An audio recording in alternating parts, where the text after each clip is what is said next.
Hello po sa lahat na mag-aantay kayo ng mahaba. Kaya ngayon po umaga, ang programa po ng inyong lingkod, makakaasa po kayo. Gagawin po natin mabilis lamang at maaliwalas dahil alam ko po lahat kayo may gawain bahay pa. Tama po ba? At imaalahan pa kayo sa mga araw na yun. Tama po ba? O kaya huwag po kayo mag-alala. Mabilis lang tayo. Yorme. O, siyempre, palakpakan naman natin si Yorme. O, ang pinakamagaling at siyempre, mahal na mahal natin si Yorme Isko. Tama po ba? Kasama si Vice Mayor Chi at siyempre, yung mga konsehal natin. Si Taga, si Irma Alfonso, si Bansay Nieva, Kernel Jun Ibay, o yung anak ni Yorme, si Joaquin, o si Pogi ni Yorme, o at syempre yung anak ni Consihal Mabilim, si MC Mabilim.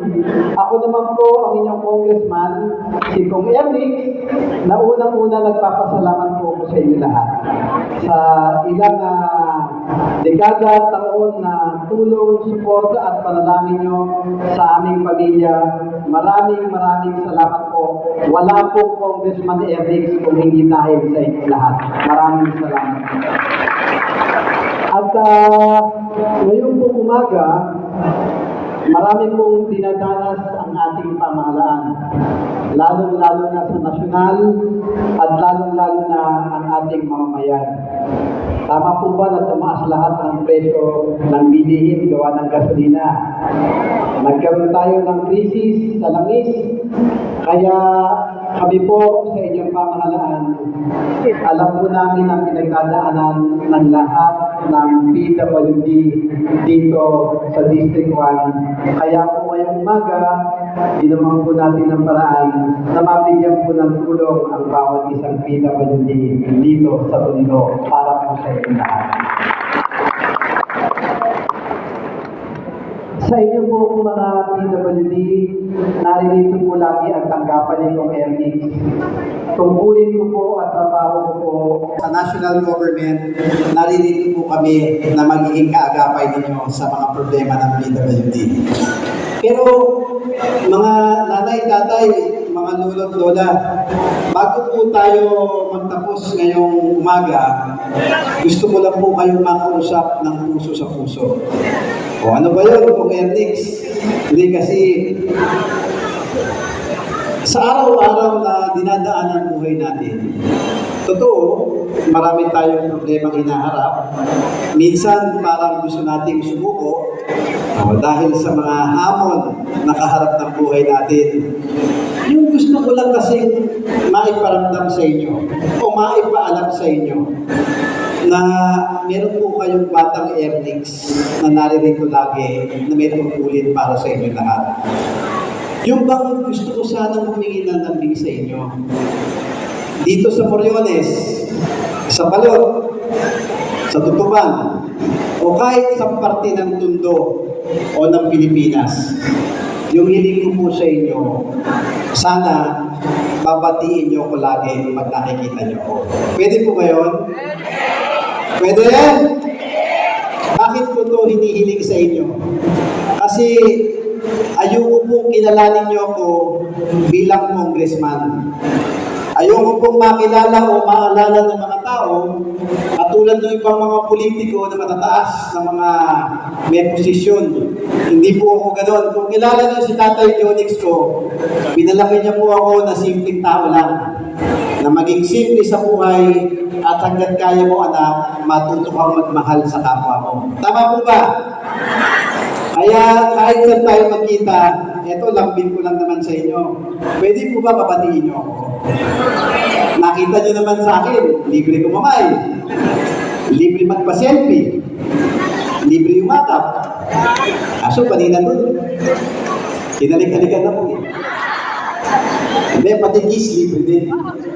Kasi halik naman ang pagmamahal ng pamilya yan. Tama po ba?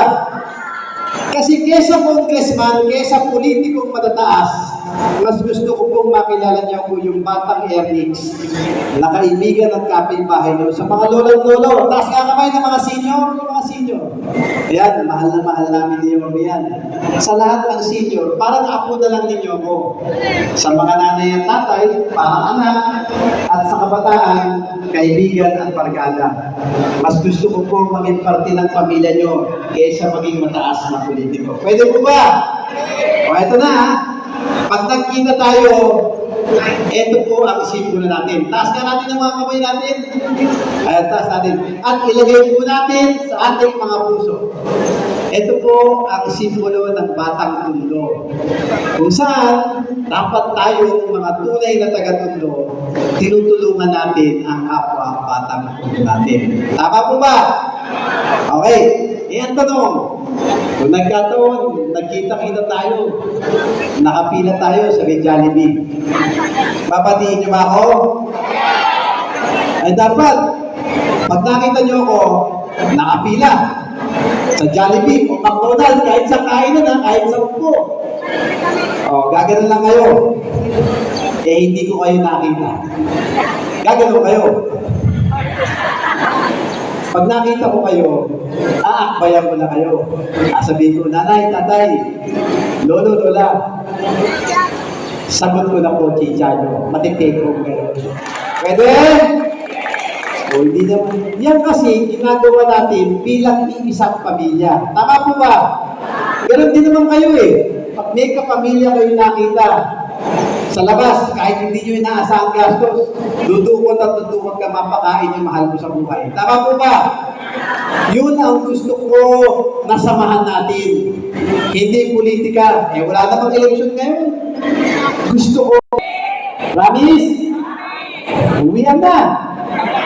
Ay na, mabilis na lang. Pangalawang lambing. Nakita ko ha. Dito ba, taas nga kamay ninyo.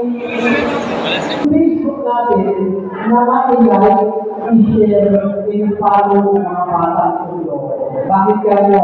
Kasi nandiyan natin lalagay ng mabilisan mga programa, servisyo at benepisyo nito kaya. Tama ko ba? Kasi yun ang isang pamamaraan nang nakausap ko kayo ng karamihan. At mga announcement, may bagong ayuda, bagong servisyo at benepisyo. Kaya bukod sa inyo, gusto ko ma-share ninyo yung biyaya na magagaling sa national government. Pwede? Sa minsan, pwede na rin yung ay ang pamati sa akin. Sa totoo lang,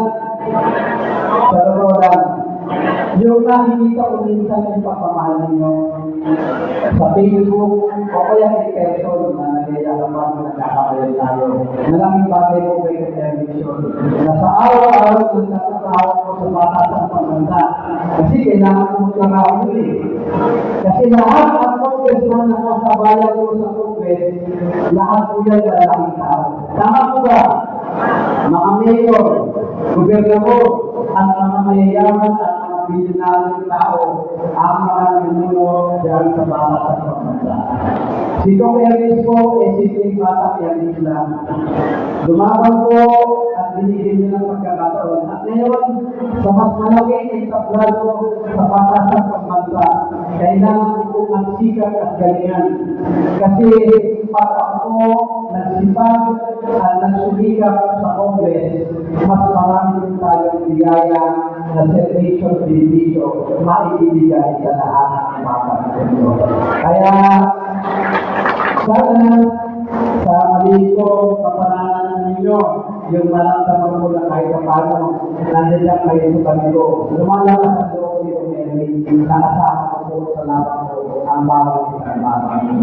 Pwede? O kaya, umalis si ko ba? Pwede. Natin, akong bahala mamaya dyan. O pakasok namin, bago tayo magsiyan. Sa umaga, sa tanghali, sa gabi, o bago kayo matulog, one time lang naman sa isang araw.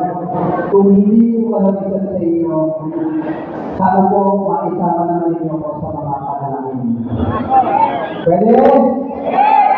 Panalangin ko, nabigyan ako Lord na malakas sa pangatawan para patuloy kong magampanan ang trabaho ng paglilingkod sa lahat ng batang mundo. Pangalawa, bigyan po niya ng tamang pag-iisip at gabay na dapat ang tinutulungan ng mga lingkod bayan ang higit na nakakarami at higit na nananaynanan. Tama po ba?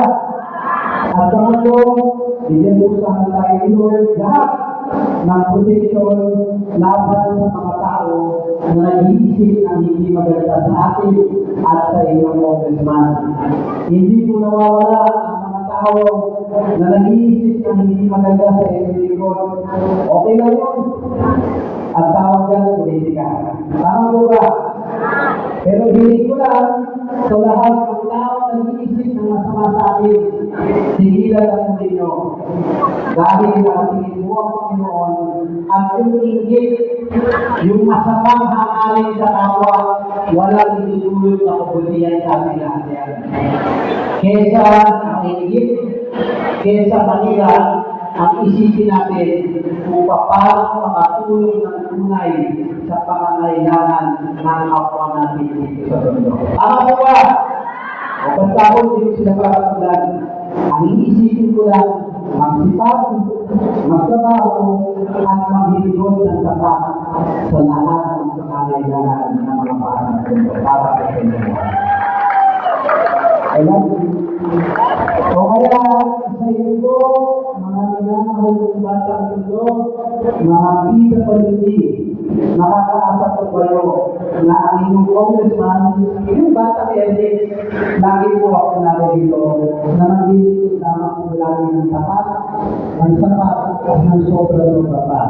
Ang laging mababa ng loob na mamahalin po ang bawat isang batang mundo. Kaya po, maraming salamat mga batang mundo. I love you. At pagpalay po tayo lahat ng buong may kapal. At syempre, Manila! Yes, sir. Maraming po salamat. Manila!